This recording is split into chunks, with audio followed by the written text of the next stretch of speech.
The honourable member for Saanich Gulf Islands has the right of reply. Thank you, Mr. Speaker. Je veux commencer avec un grand merci à les députés qui ont parlé déjà cet après-midi. Particulièrement, je veux dire merci à le député de Vaudreuil-Soulanges, la députée de Salaberry-sur-Roi, le député de Pontiac. C'est vraiment, je suis vraiment heureuse d'avoir l'appui des députés de parti MPD, de parti libéral, pour ce projet de loi vraiment important. This bill comes to us from the Senate. It's one of those bills that does occasionally happen, that the bill originates in the Senate. So I want to, in reply, just quickly say, again, a huge thank you to retired Senator Wilfred Moore from Nova Scotia, who brought this bill initially forward in 2016.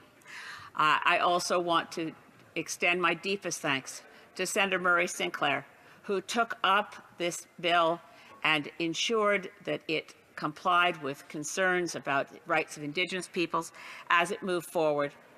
It's very important that this bill has had the review that it had in the Senate and that it comes to us finally. It was, as many people will know, held up for an unconscionable length of time, prevented from having a vote by a handful of senators. But it's here now, and we want to get it passed into law before this House rises in June and an election. We want to be able to say, and I hope Conservatives will want to be able to say as well, we're really pleased that we took this step to stop the torture, the cruel torture of cetaceans in Canada. Now, in response, I forgot to thank my friend from Caribou, Prince George, and I didn't intend to overlook his speech, but to thank him for his kind words towards me. I just want to assure him that within British Columbia, it is true that there are only 2 facilities in Canada that still have cetaceans in captivity. But I am so pleased to say that Vancouver Aquarium already took a voluntary step to ensure that they would not keep whales and dolphins in captivity any longer. The current population count in Vancouver Aquarium facility is 1 dolphin. Now, in Marineland in Niagara in Ontario, there are still 50 to 60 belugas, 5 dolphins, and 1 orca. And we're very concerned for the fate of those particular animals. But I also wanted to make sure it's on the record that it's not the goal of this legislation to harm any particular business, but to encourage them to transform, not to be dependent on keeping animals in cruel conditions in order to have a business. There are many facilities, as I mentioned, Vancouver Aquarium plans to remain, as it has always been, a place that families in the Vancouver area and tourists from all around the world want to visit. It, unlike Marineland, is not a purely commercial activity. Vancouver Aquarium, as the honourable member for Caribou Prince George mentioned, does a lot of stellar research. As a matter of fact, Dr. Peter Ross, who used to run the chemical contaminants program for our oceans within Department of Fisheries and Oceans, when that program was demolished by the previous government, he was able to continue his research within the Vancouver Aquarium. Vancouver Aquarium also houses the Oceanwise program. So they've made a transformational change, and they are not dependent on keeping whales and dolphins in captivity. Marineland could do the same. That would be wonderful, and they could transform themselves into an amusement park.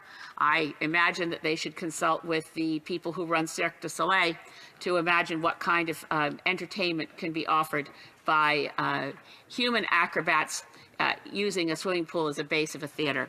In any case, I digress. The bill, S203, is ready for passage. It has been thoroughly studied, but we need to take it to committee here, as the member for Pontiac has said. I hope, indeed I pray, for continued support from all of the members in the Liberal benches, as well as in the New Democratic Party. I hope that the Conservatives will change their current view and that we will get this bill passed, because there's abundant scientific evidence. We have evidence from veterinarians. We have evidence from those who study marine mammals in the wild and marine mammals in captivity.